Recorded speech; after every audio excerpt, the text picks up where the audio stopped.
The world might be on pause, but it doesn't mean I have to wait. I am ready for success, and nothing is going to get in my way. I am sticking to my plan, and I will make it real. I'm taking action today, so my future can start tomorrow. PTE is a secure English test for your visa and study application. It's quick and accurate computer-based testing, with results typically available within just 48 hours. PTE. Ready when you are.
Good morning, everybody, and welcome to day 2 of Australia X. This international student series is powered by PTE Academic, the English test that is ready when you are, accepted for student and migration applications across the world. My name is Alex, and I am from Insider Guides, your guide to studying in Australia, and I'll be hosting a number of sessions today, and we'll be hosting tonight's Australia X quiz night. There'll be heaps of prizes, and it'll be a lot of fun, so I hope to see you there. I'd like to start off today by acknowledging the traditional custodians of country throughout Australia and recognise their continuing connection to land, waters and community. We pay our respects to them and their cultures and to elders both past and present. Let us walk together and take care of earth and water as one. We wanted to start today with an important discussion about the world in which we all live, not just because of coronavirus, which has impacted us all, but because of the increasing rate of change around us. In a VUCA, volatile, uncertain, complex, and ambiguous landscape where the change is not only constant, the change is the only constant. It's not the biggest or strongest that wins at the end of the day. It's those that are able to adapt and respond to change quickly enough and take advantage of the opportunities within that chaos. A brave new world requires a brave new you. And who better to learn from than Dominic So, an international student himself and now an international speaker working with global brands including Tesla, NAB, Volkswagen and Intel, as well as many organisations here in Australia. As Dominic says, I believe the future is bright for those who seek out opportunities and that the next generation has so much to offer. Welcome, Dominic. Thank you for joining us. It's amazing, and thanks so much to you, Alex, to Raf, and to Emma, and also for the team over at Pearson and Insider Guides. Thanks so much for this wonderful opportunity to be able to share. So to the students and the guests in the audience, I'm going to try to make this as interactive as possible. So I'll get you to move your fingers and to pop stuff into the chat. So who is excited to be here today?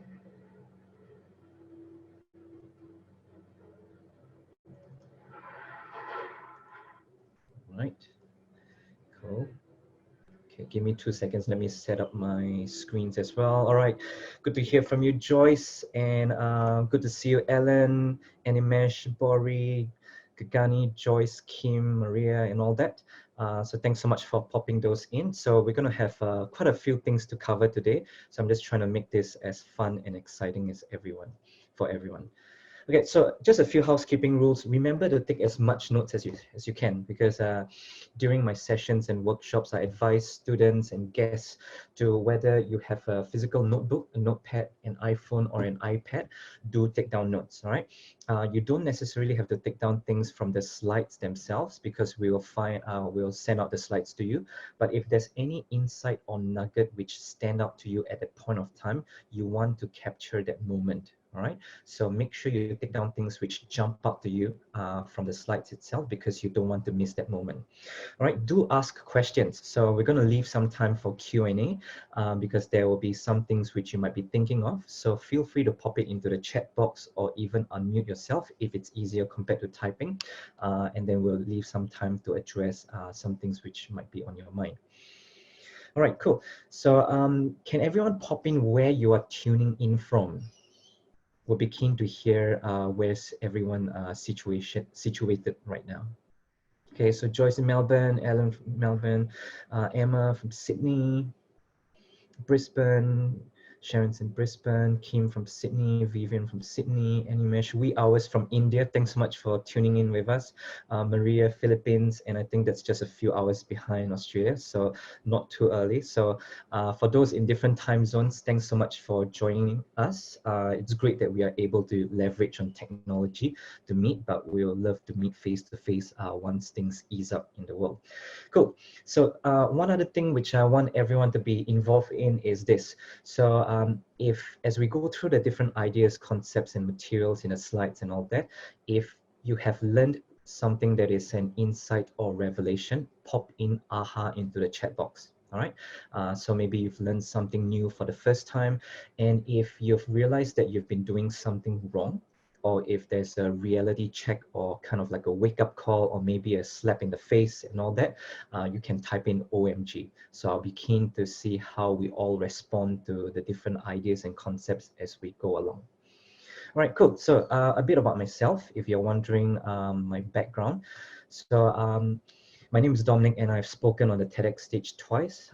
It's definitely a great privilege to speak over in Melbourne one or 2 years ago. And I also had a chance to travel around the world, 12 countries and in more than 12 cities. So New York, different parts of Scandinavia, Northern and Western Europe, as well as Marrakesh, which is in the northern part of Africa, and also different parts of Asia, and of course, Melbourne and Sydney as well.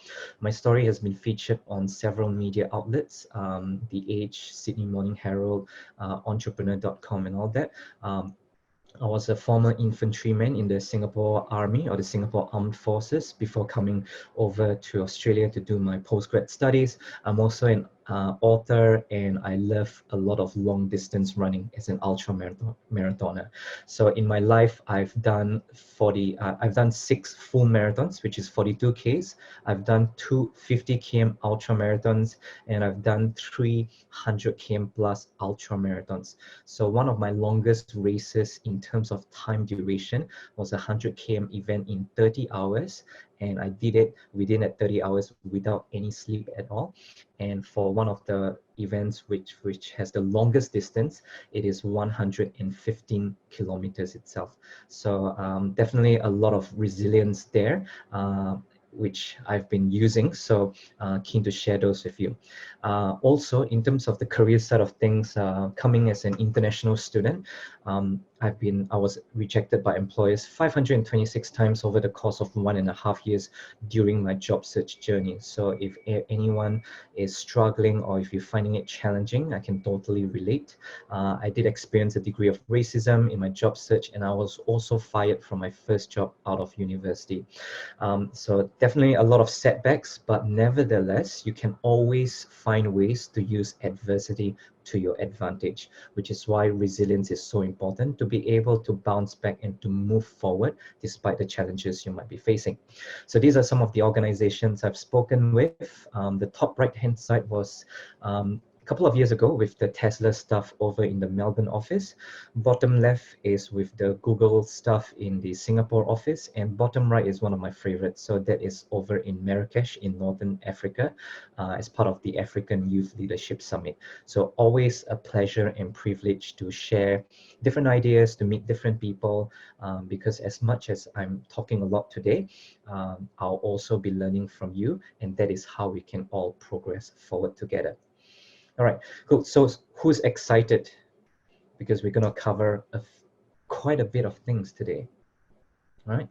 So the first one, we're going to cover why mental resilience and adaptability is so important. Number two, we're going to cover some of the 21st century mindsets. So it's not enough to know what to think about. We need to know how to think. All right, because operating in the 21st century in this brave new world, it requires a new way of thinking. All right, and number three, how high performers excel when going through hell. I had the chance to interview a number of high performers like US Navy SEALs, Olympians, fighter pilots, surgeons, and Michelin-star chefs, a lot of them operating in a very high stress and high pressure environment. So they're able to do so while being able to perform at a high level. So how can they do that? How do they do that? And how can we learn from them? Number four, how to build up foundational resilience on a practical level. And number five is really interesting. So how do you disrupt yourself? Because we live in a world full of change and disruption.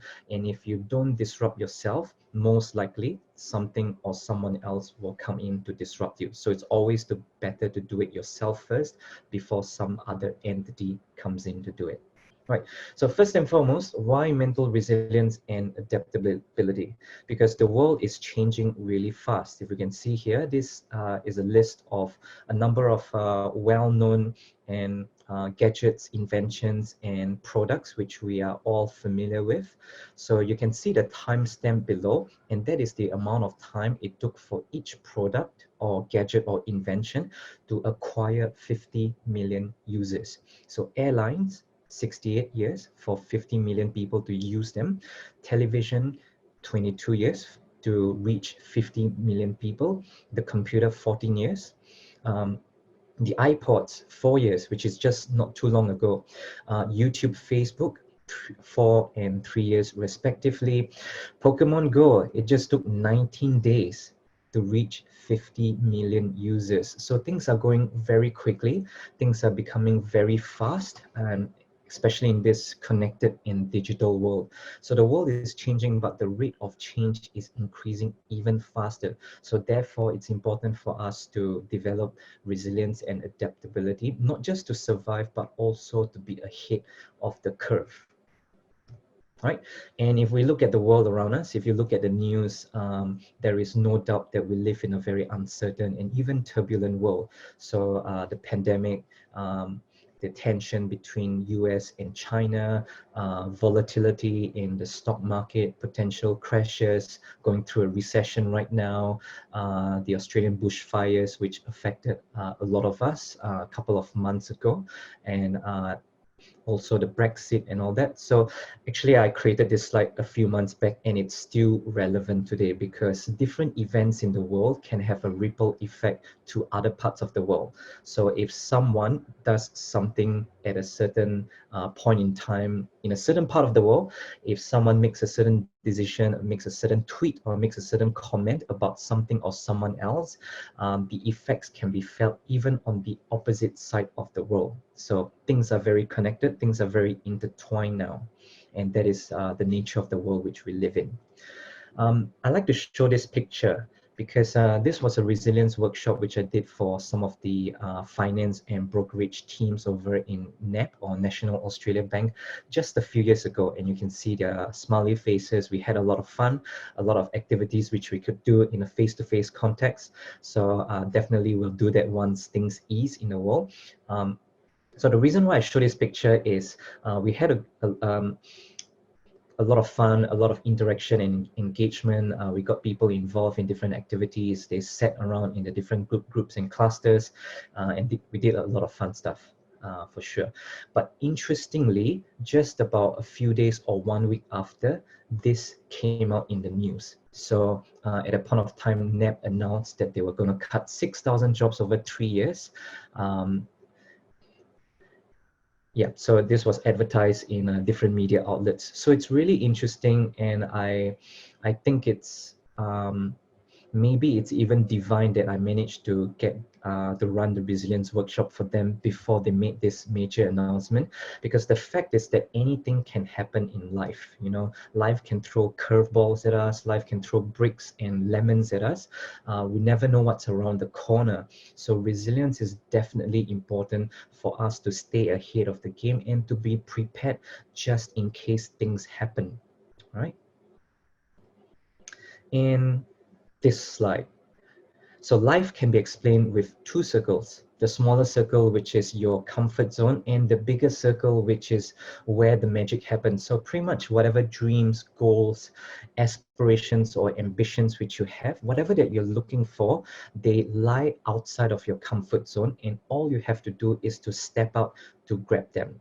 All right, so time for you to pop in your answer into the chat box. So the question is, where do you think is the most dangerous place on earth? All right, pop in your answer into the chat box. So I'm really keen to hear your thoughts. Okay, so Alan said your comfort zone. Anyone else? Antarctica. Animesh says Antarctica is the most dangerous place on earth, because it's true that if you're not prepared to live in that kind of Arctic climate, especially with the polar bears as well, that could be a great threat to yourself. Joyce says your mind. My mind, yes. Sorry, the USA. Okay, so if we just refer to this picture itself, like Alan mentioned, actually the most dangerous place on earth is actually inside of your comfort zone, which is ironic at times because it's supposed to be safe, but the safety of your comfort zone can be the most dangerous place on earth. Why? Because if you stay there for too long, you end up putting yourself in a bubble. And after a while, you might even end up in a negative spiral. So if you're looking for work, if you look at the news, there's just news of the economic downturn, the recession, people going out of jobs, companies going bust and all that. And then you think that things are really tough, things are out of your control, you can't do much about it, and then you might go into this downward spiral in your mind. So therefore, it's really important for us to step out of your comfort zone, to open up your minds and embrace new perspectives, because once you're able to see the bigger picture, things are more manageable, you know, because sometimes we might think that our problems are really crazy, and sometimes they might feel crazy, but once you see the bigger picture, it definitely helps to put things into better perspective, right? Good. So this is the reason why it's so important. The next part, I'm just going to go through the 21st century mindset. So how do you think? What kind of mindsets and mentality can actually help you to thrive in this brave new world? So let me go through some of them. You might be familiar with a few of them, and let me just explain them so it makes more sense. So instead of just going with the fixed mindset, all right, it's all about going towards the growth mindset. So this might be very familiar to a lot of us. So the fixed mindset says that, for example, your level of intelligence and capabilities are fixed. So if you're born a certain way, you are stuck in that certain way. But the growth mentality of the growth mindset says that you can stretch your capabilities. There is neuroplasticity in your mind. You can learn new things. You can always expand your potential. All right. The next one is moving from lack and scarcity towards wealth and abundance. All right. So always reminding yourself that there is a wealth of possibilities, resources, and opportunities around us. All right. Don't just fixate your eyes on problems. Focus more on spending time with people who are successful, people who are making things happen, and you start to realize that it's really possible to get things going. Right. So the next one is moving from problem obsession to solutions focus. Anyone can talk about problems, but few talk about solutions. Few work on the solutions. Few make things happen. All right. The next one goes along the same lines as that. So waiting for the perfect moment. right? So instead of doing that, people who are successful, they make the moment perfect, because we will never be fully prepared for things. We will never feel fully equipped or ready for things. So sometimes what you have to do is actually to step out, and then along the way, as you reiterate things, as you pivot, as you learn, as you adapt, you will feel ready as you go along, right? And the next one, so feel, decide, and act. So most people operate on this level. Average people operate on this level. So when I wake up in the morning, do I feel like exercising? So if I feel like exercising, I make the decision to exercise, then I act on it. So what happens if you don't feel motivated on that morning, all right? So if you wake up on a winter morning, it's gray, it's raining, it's cold outside, so you don't feel like doing, most people will just not doing anything about it. But people who are go-getters, they make the decision first, all right? Rain, hail, shine, come hell or high water, they'll make the decision to make things happen, they'll take action, and then the right feelings will come in, right? So feel free to pop in if there's any aha or OMG moments, right? We're still scraping the surface on the content we have. The next one, moving from entitlement to enlightenment, all right? Entitlement says that just because I'm born in a certain way, I'm qualified with certain things, I deserve certain rights, or I deserve certain opportunities, or I deserve certain employment or jobs.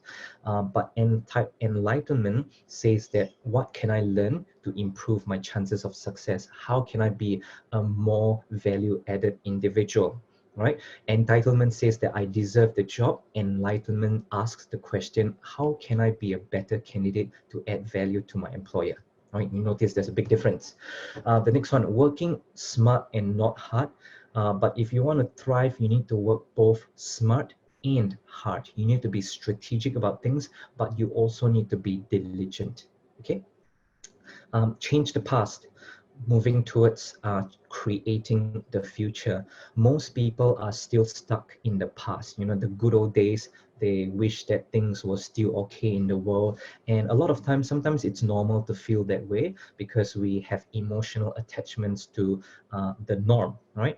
But people who are successful, they look towards the future and they are able to create it, because the best way to create the future, sorry, the best way to predict the future is actually to create it. Okay. So the next one, close and self-minded. So instead of being stuck in your bubble, right?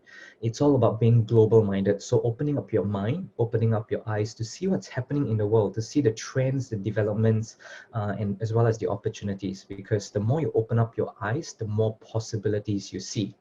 And last but not least, average people, they make slow decisions and they have very long cycles. So they make a decision, they take a long time to make a decision, they're stuck in that loop. But people who are successful, they take action quickly and they have very short and lean cycles. So if something is not working, they will change course, they'll pivot, they'll adjust instead of whining and dwelling on it for a long time. Right, so these are some things for us to take note as we enter this brave new world. Okay, so this one is something which I'm really passionate about. So how the high performers excel when going through health. So if you're going through adversity, if you're going through chaos, uncertainty, or challenges, there are certain things which you can use in a practical fashion. So let me just unpack a few of them. So the first one is this. It is segmenting. So what does segmenting mean? It means breaking down the mammoth task into its smaller parts. So just like if you see the picture here, I think these are the different parts and components of a, looks like a Canon digital camera. Right, so you can see there's the outer metallic shell, you can see the frames, you can see the lenses, you can see the microchip or the processor and all that. So the digital camera itself, it is a complex piece of equipment. There might be a lot of moving parts and all. So if you want to understand it, it helps to break it down into its constituent elements. All right, so how can you use this practically? So can anyone tell me what is the full distance of a marathon?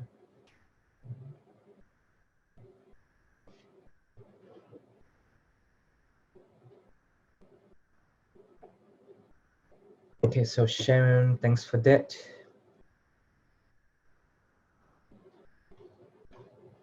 Okay, yes, so that's correct, Sharon and Matt. So 42 kms. So imagine running a marathon, imagine that is your bucket list item or your New Year's resolution, all right? So if we look at a full marathon, 42 Ks, so for many people, that is a very daunting goal. I've ran about 6 or 7 of those. And if you do not train yourself, if you do not condition your body and your mind to go that kind of distance, it's going to take a toll, right? You might end up with no legs after that, or a lot of sprains and pain. So what you want to do is you actually break it down to make it more digestible and manageable. So if 42 Ks is too tough, you break it down. So the next step down is a 21 Ks event, which is a half marathon. And if that is still too tough, you go down further. So we look at a 10K. But this is still a double-digit number, double-digit distance. So a lot of people might still struggle with this. So we look at it one step down. So the 5K mark. So this is when we enter the territory whereby it's like the the color run, the Mother's Day run, we go into the recreational run category, like Children's Day run, Father's Day run, run for the kids, run for a cause, run away from your wife, run away from life, run away from the cops, run away from the zombies and all that. So whatever you want to run away from, okay? So 5 kms. And if you still find that is too tough, we can look at one step further down, which is the 1 km walk, all right? Or you can even walk further.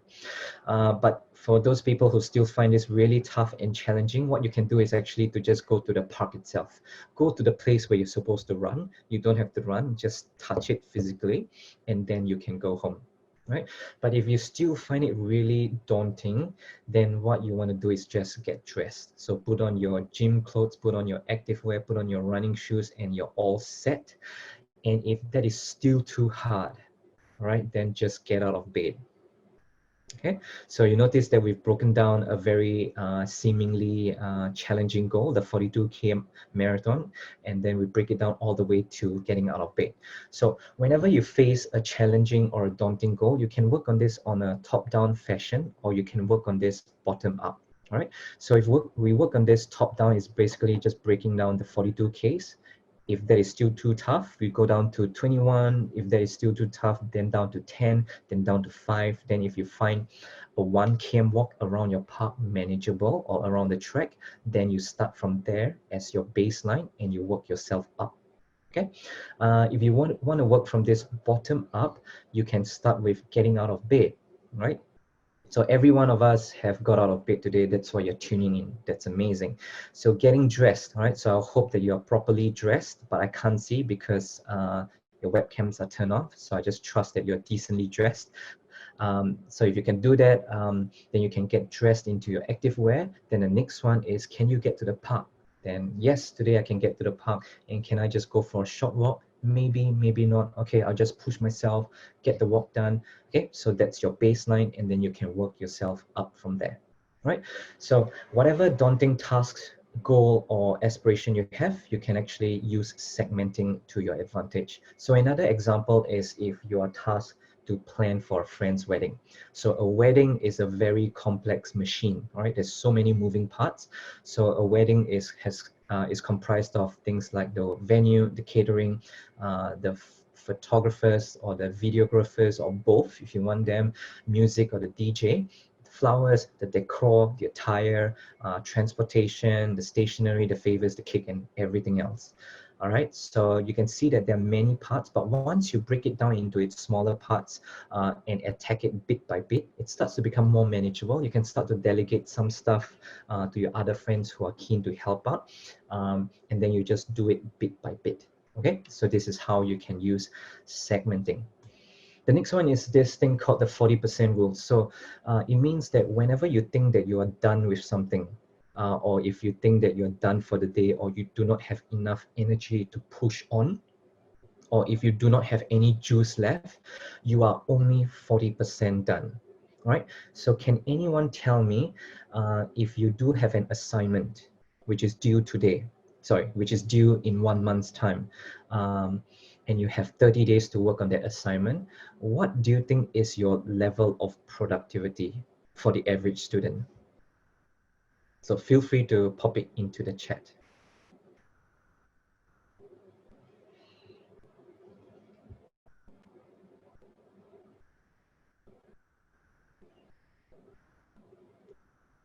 Okay, so Joyce says around 50%. Yep. Okay, so that will be true for a lot of people. Someone has mentioned none in the starting days, and that's really true because we all think that we have a lot of time, and I've been guilty of that as well. So very low in the beginning, or almost non-existent, or even sometimes negative. So when we think that we have a lot of time, our level of productivity can be very low. But what happens when you haven't done anything for the assignment?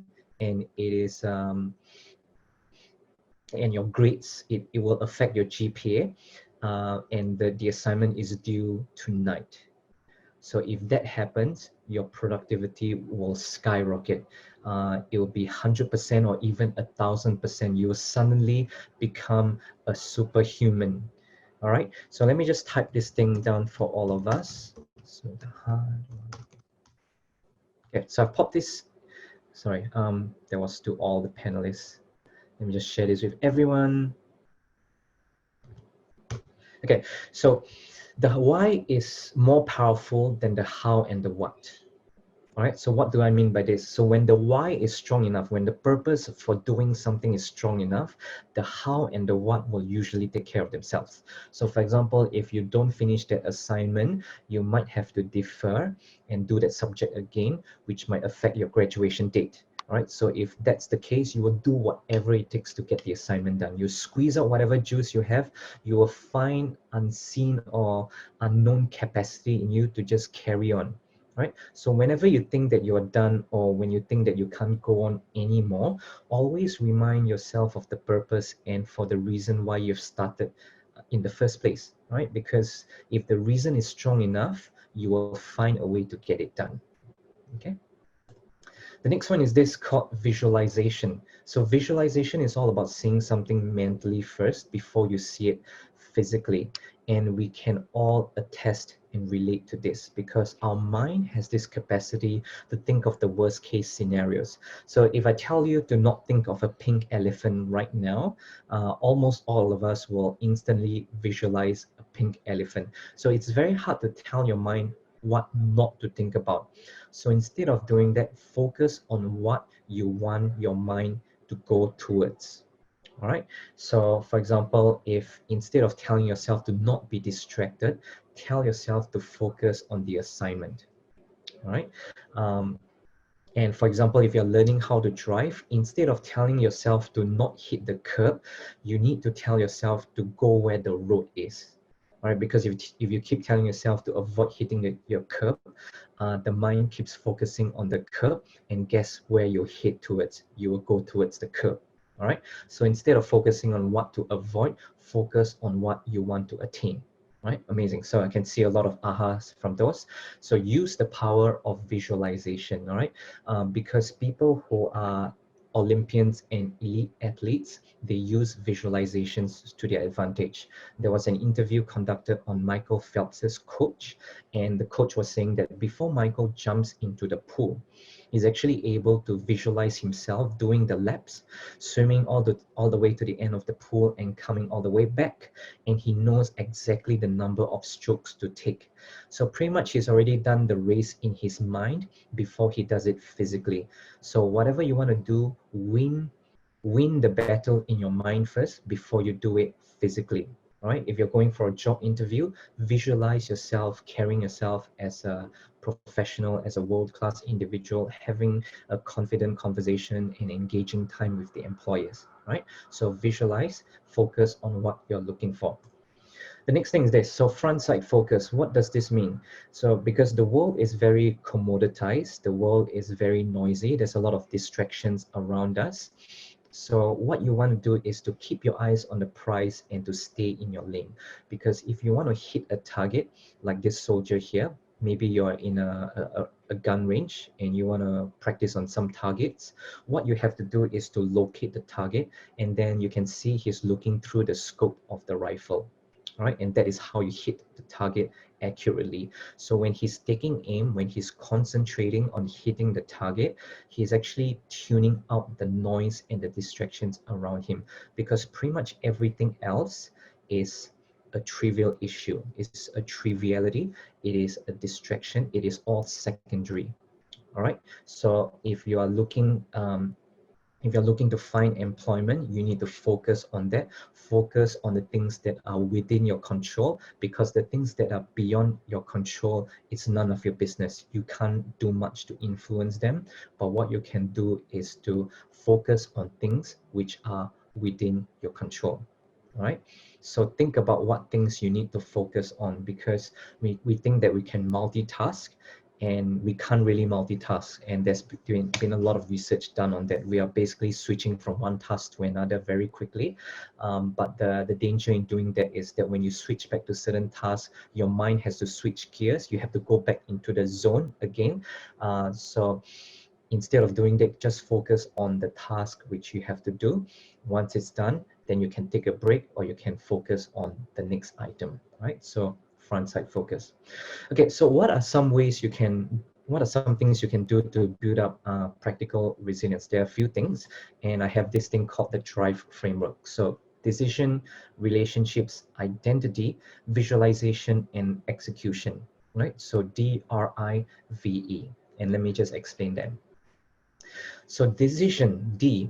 So decision is all about making up your mind. It is all about making a commitment to do something or to not do something.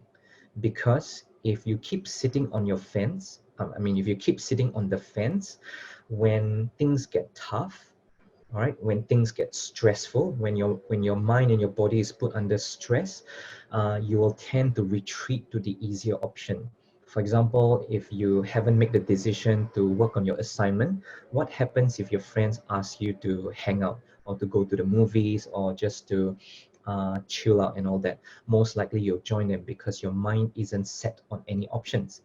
But if you make the decision that no matter what, you finish the assignment by tonight, if your friends ask you to go out, more likely you'll stick to that decision, because your mind is set. You know what you need to do. Once that is done, then you can enjoy yourself. All right. So make a commitment. You can use some of these examples. So I will. So you can fill in the blanks for your particular situation. So I will start doing something. I'm going to start doing something, or I'm sick and tired of a certain challenge or a problem, or I'll stop doing something. So for example, I will make sure that I turn up for all of my lectures and give my 150% for the rest of this year, in this semester, right? Or you can say that I'm sick and tired of just being an average student, going through the motions of life, or I'll stop leaving my assignments to the last minute, and I'll start to hand them in on time or even early, right? So make a decision and stick to it. The next one is relationships. So people who are successful in life are also successful in their relationships, which is why parents are really resilient naturally, because their kids need them to be strong. So there are ways in which you can use relationships to your advantage. So it's all about asking about the people who can help you. So maybe it's a coach, a manager, or a mentor, or even, or if you can ask, you can also think about who you can hold accountable. So you tend to be more resilient if there's someone who can back you up, but you can also be more resilient if there is someone who is looking up to you as a role model. Because if people need you to be successful, you naturally push yourself to be successful, right? So this is the power of relationship, and it's really important to hang around people who are inspiring, motivating, and empowering. Okay, so identity. Identity is how you see and how you perceive yourself. So whether you are influenced, or whether you are the influencer of your situation and your circumstances. So a lot of people think that things happen to them, but people who are successful believe that things happen because of them. All right, so you got to think about this. So success doesn't happen to you. Success happens because of you. All right, you are the reason for success. All right, so instead of things happening to you, you need to start to see yourself as you making things happen. And once you see yourself in a new light, you'll naturally be more resilient. Okay, and visualization. So it's all about asking yourself, what does success look like and how do you get there? So you can always picture yourself signing a job offer. You can picture yourself getting the keys to your new car or to your new home. So the more vivid it is, the more emotions is attached to it, the more powerful it will be, right? So always focus on what you're looking for. And last but not least, so E is for execution. So you got to ask yourself whether you're interested in doing something or whether you are committed to doing something. All right, so because people who are interested will only do things if it's comfortable, familiar, or if they feel like doing it. But people who are committed will find reasons, will always find a reason to do it.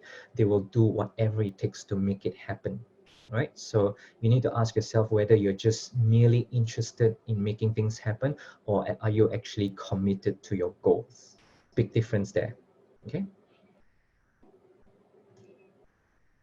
So any aha or OMG moments so far?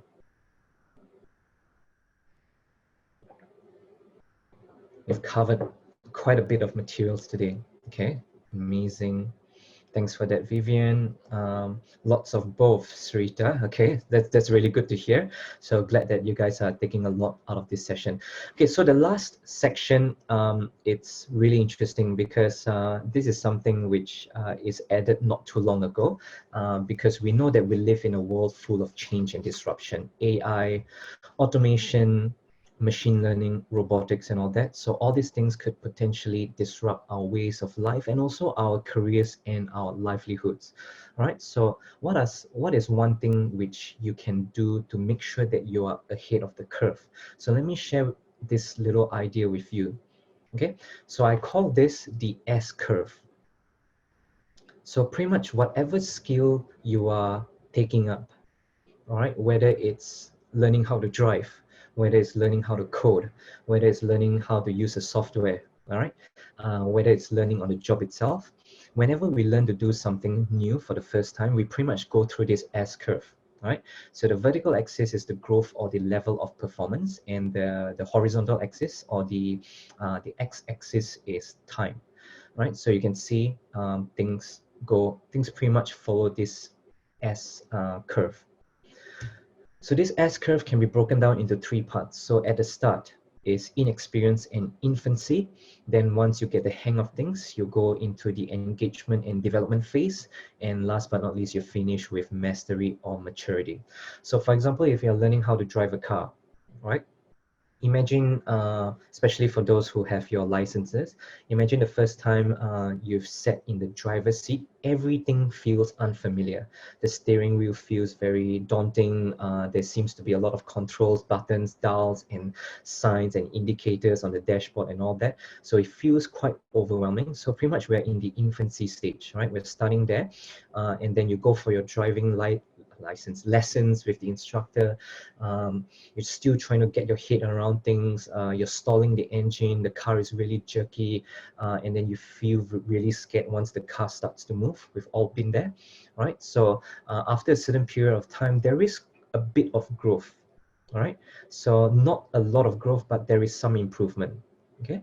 But as you continue to be consistent in going for your lessons, suddenly things will start to feel more familiar. You can just go into the car, you can start the engine without looking at where the keyhole is, you can shift gears more smoothly, you can change gears, change lanes more smoothly, you can do your parking maneuvers more smoothly and all that. So you can see that the growth, the amount of growth in pretty much the same amount of time, it's really, really huge. Right, so there's huge growth in the same amount of time. So this is when things start to get, you go through the engagement and development phase. So it's actually fun now. You know, you can go on the roads right now, you can make your turns and all that quite comfortably and confidently. And then the last phase is pretty much before you go for your driving test, or even once you get your license, you've pretty much entered the mastery or maturity phase, where it's second nature. It's pretty much automatic. You can do so without thinking much. You can go for a nice spin around the block, and you can still carry out conversation with your friend, right? So same period of time, not so much growth. Right, so you can see how this S-curve plays out for any skill which you are picking up, right? But the danger, if we stay too long in the mastery or maturity phase, is that there is risk of complacency and stagnation. And we know what happens to that if we look at it from a career's perspective, right? If we are complacent, if we are stagnant for a long time, we might be replaced by someone who's more up to date, or by an emerging technology who can do things faster, cheaper, and better than us. All right, so it's always important to disrupt yourself. So how do you literally disrupt yourself? So this is how you can do it. You extend the S-curve, you put in a new S-curve, so that your current level of maturity is the new level of inexperience and infancy. Right, so pretty much what you want to do is to start stacking your skills, or start stacking the S-curves. All right, so the moment you enter the mastery phase, find something which is in common, or something that's parallel or complementary, and then learn that new skill. So for example, if you are a marketing professional, once you finish your marketing qualification, the next thing you can do is to maybe do Google Analytics, this short online course.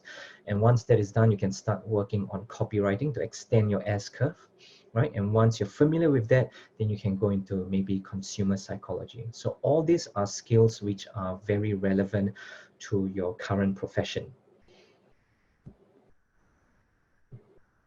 So if you are an engineer, for example, once you finish your engineering qualification, your Bachelor of Mechanical Engineering, for example, maybe one thing you can stack on top of it is data analytics.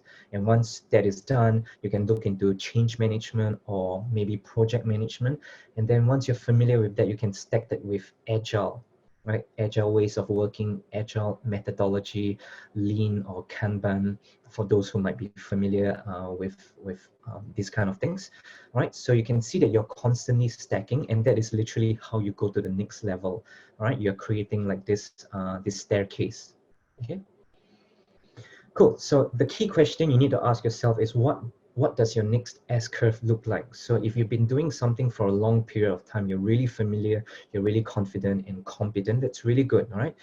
So that is a sign of excellence and maybe even mastery. So you always need to ask yourself, what is your next S-curve? Because that is how you improve yourself, that is how you disrupt yourself.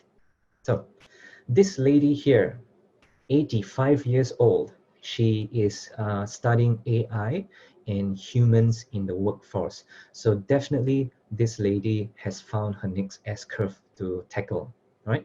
So you're never too young, you're never too old to always learn new things, right? Because it's always, there's so many things we can learn, and that is what makes life really exciting, to embark on new adventures, to gain new insights, to meet new people, to build up new skills, right? So always find ways to stack your skills and to establish your next S-curve. Cool, so one of the last slides which I want to share with you all is this by Mark Twain. Okay, so he says this: 20 years from now, you'll be more disappointed by the things that you didn't do than by the ones you did do. So throw off the bowlines, sail away from the safe harbor, catch the trade winds in your sails, explore, dream, and discover. Because at the end of the day, we will all grow old, right? And we'll all be sitting down in a rocking chair, 80 or 90 years old, you know. But the greatest pain in life, and this is the one thing which I want to share with you all before we go into Q&A, is that the greatest pain in life is not the pain of rejection, it's not the pain of failure, it's not the pain of disappointment, it's actually the pain of regret. Because a lot of us right now, you have opportunities to learn new things, to travel, maybe to explore new career opportunities and all that. So you don't want to be that person who's like 90 years old, sitting on your deathbed or on the rocking chair, wishing that you had done something while you still could, right? So while we still have breath in our lungs, while we still are able-bodied and all that, while we still have the opportunity and the chance, go for it, right? Seize the opportunity and seize the day. Cool. So let's see. All right, so it's time for questions. So let me unshare my screen, and then we'd love for everyone to turn on your webcam so we can see everyone if possible. Oh no, sorry, it's a different mode. Right, but that's fine. We're doing a webinar. Feel free all to good. unmute yourself. Yeah. We have had some questions come in, Dom. First of all, thank you so much for that wonderful presentation. There was so many lovely messages coming through the chat. People are saying that the quotes that you're using are ones they always try and follow, that this is the best way that what you're explaining has been expressed in a practical way. So that's really wonderful. But yeah, we've had a couple questions come through the Q&A. So the first one here, Dom, is what's the difference between resilience and happiness? Number one is the spelling. So I think resilience and happiness, it's different. It's definitely different. So I would say that resilience is the instrument or the tool, right? Or the vehicle to get to somewhere. But happiness can sometimes be the result or even the byproduct. So a lot of people say that they want to be happy, but that can sometimes be misleading, because if you chase happiness, I feel that it's a bit elusive, because what is happiness anyways? Is it just a feeling? Is it just an emotion? Or is it a deep-seated satisfaction? So it could be a variation of those, but what I suggest for people to do is to live up your fullest potential, right? To really push yourself, to make yourself useful, to grow new skills, to grow new strengths, to operate in your zone of genius, to follow your calling. And once you do that, you will realize that happiness will actually chase after you. So in order to do that, you need to embrace new things, which is where resilience comes in as a skill. Excellent. Really interesting points there, Dom. So another question here, you've used a number of really interesting quotes in your presentation, and as people were saying, quotes to live by. But one of our questions in the Q&A is just, what's your favorite quote, Dom? Okay, so I think it's by Peter Drucker, and he says, the best way to predict the future is to create it. So that is something which really, it really resonates with me, because, and someone also said that your future can be way bigger and brighter than your past and present combined. So because the past is pretty much done and set, you can't really change it. The present is for you to embrace and to enjoy, but it can be fleeting. But the future is an open-ended question or an open-ended entity, and it's totally up to you as to how you want it to be. Excellent. Thank you, Dom. So a question here from Animesh. How does someone work smart and hard? Because it sounds somewhat contradictory. Okay, so you need to work both smart and hard, all right? So for example, if you are a job seeker right now, because I do coach a number of clients who are seeking employment and establishing their careers right now. So you need to work both hard and smart. So working hard means that you need to network with people, you need to go for online events, you need to build up your skills, you need to try to accumulate as much experience as you can. You need to do the hustle, you need to keep grinding. But working smart, it means that you need to use your brains, you need to see the bigger picture, you need to be strategic about things, because if you have one or the other by themselves, it's sometimes not enough. Because if you just work hard without working smart, you might just hit the brick wall and you might just burn out, all right? You just go and all that. But if you just think of working smart without working hard itself, you might not have enough punch or even enough firepower to move things forward. So if you do both, that's a great differentiating factor. Excellent. Thank you for that one. So a question here from Peter. He said, can you comment on the idea of jack of all trades? Some say that in the future, your skills need to lie in specialization, and others say that it lies in having more diverse skills. And then Peter has followed this up by asking, is this what is meant by a portfolio career? So that's a very good question. And once again, it might sound paradoxical. So you kind of need to have a balance of both, all right? Because if you are if you are a staunch specialist in something, sometimes you can be siloed with that one thing. But if you're a generalist as well, you might not have enough depth, right? Because a lot of people can have superficial or surface level knowledge and expertise on things. So the best example is to give you is to talk about different shapes or letters. So we have, for example, the I professional, which is just the vertical person. You are pure specialist at something. Or we have the generalist, which is more like a dash or a hyphen, which means you spread yourself really thinly. So that is pretty much like mile wide but inch deep, right? So instead of going I or dash, what you want to do is, I don't have a shape right now, but the M professional, right? So the M. So you have the horizontal part, but you also have the vertical part, and you want to ensure that your vertical streams are kind of related or complementary, which is why we talk about skill stacking. You don't want to stack skills for the sake of stacking them. You want to make sure that they are aligned to your core expertise and complementary as well. Brilliant. Thanks, Dom. We're getting a number of really interesting questions coming through here. So another one, what advice would you give to someone who is stubborn in the wrong situations? How do you channel that stubbornness into something productive? Okay, so if you're stubborn in the wrong situation, stubbornness itself, you can call it perseverance, you can call it persistency, tenacity, or even resilience to actually stick through something. But what you want to do is, let me just pop it into the chat first. Okay, so make sure you do things and you carry out fast iterations, which means that you take fast action, you get feedback really quickly, you learn your lessons really quickly, you find out whether it's working really quickly or not, and then you change course if you have to really quickly. So the worst thing to do is actually to do one thing, to be very faithful at doing it, to climb that mountain or to climb that ladder, and you realize that 5 years later, you're climbing the wrong ladder. Right? So what you want to do is always to check back whether that's aligned to your skill set, whether that's aligned to your overarching life mission, your calling. And then if you realize that it's not aligned, you make adjustments very quickly. So if you're going on a 1,000 mile or 1,000 km road trip, so for example, you're driving from Sydney to Perth, driving across Australia, you always need to check whether you're on the right track. You don't just check 100 kilometers later, because you can travel 100 kms, but you can also travel 100 kms in the wrong direction.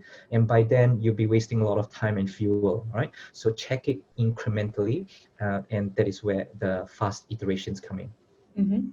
Thank you, Dom. So a couple more questions here before we wrap up today's session. Dom, do you sometimes feel unmotivated and tired? And do you end up just taking a full day of break and rest? Okay, so my response will be, it can be contradicting, but I'll explain. So I don't look for motivation. I believe that like looking for motivation is fine, but if you're able to do things without motivation, that's the most powerful. Because motivation is kind of like a feeling or an emotion. It is very, very temporal and fleeting. One day you're motivated, one day you're not. And if you just do things on the days you're motivated, it's very unpredictable. It's very sketchy, and your performance will be very patchy. It's very fickle. Yeah, that's the word I was looking for. So instead of relying on motivation, rely on your purpose. Get up because you want to do it. Get up because you have to do it, and get up because you should do it. Because you need to see success not just as an option, but success as a way of life, success as your obligation to the world. Brilliant. Thanks, Dom. So one final question here from the audience. With the several job rejections that you've experienced, what do you think is, they've said the main reason / regret that you may have? So different rejections. So I think the first thing is to acknowledge that rejections are a normal way of life, because if you're not rejected, it's either you are perfect, it's either you are not trying hard enough, or you are in heaven. Because this is planet Earth, this is real life. Sometimes you might be punched in the face, sometimes you might be ignored, sometimes you might be outright rejected, disappointed, and all that. So it is real, it is normal. There's nothing to be awkward about it. Right? So embrace rejection, but also learn from your rejection. All right. So if you're doing something and it doesn't seem to be working, maybe it's time to look at it from a strategic perspective, adjust certain things, iterate and innovate. Mhm. Excellent. So we just have one more question that slipped through from Sonia, who said, how can people manage their fears when things are going wrong? Is there a strategy that they could use? Okay, so the question you want to ask yourself, and if you're taking down notes, write this down. So what's the worst that could happen? That is the question. So what's the worst that can happen? So if you're really scared of doing something, ask yourself, like, what's the worst that could happen? If you're scared of applying for the job, what's the worst that could happen? If you're scared of doing public speaking or asking a girl out, what's the worst that could happen? If you're scared of coming to Australia to explore this amazing land, what's the worst that could happen? The worst that could happen is you just pack your bags and go home. You can still go home, right? So a lot of our fears are actually self-imposed, and it is what's in our head that is actually scarier than what's ahead of us. All right, I'll say that again. Sometimes what is scarier, it is what's what's in our head rather than what's ahead of us, because we can easily blow things out of proportion. Excellent. Thank you so much, Dom. So that was everyone's Q&A questions. I want to extend a huge thank you to everyone in our audience today. You've been so engaging, getting involved in the chat, getting involved in the Q&A. We just want to finish off today.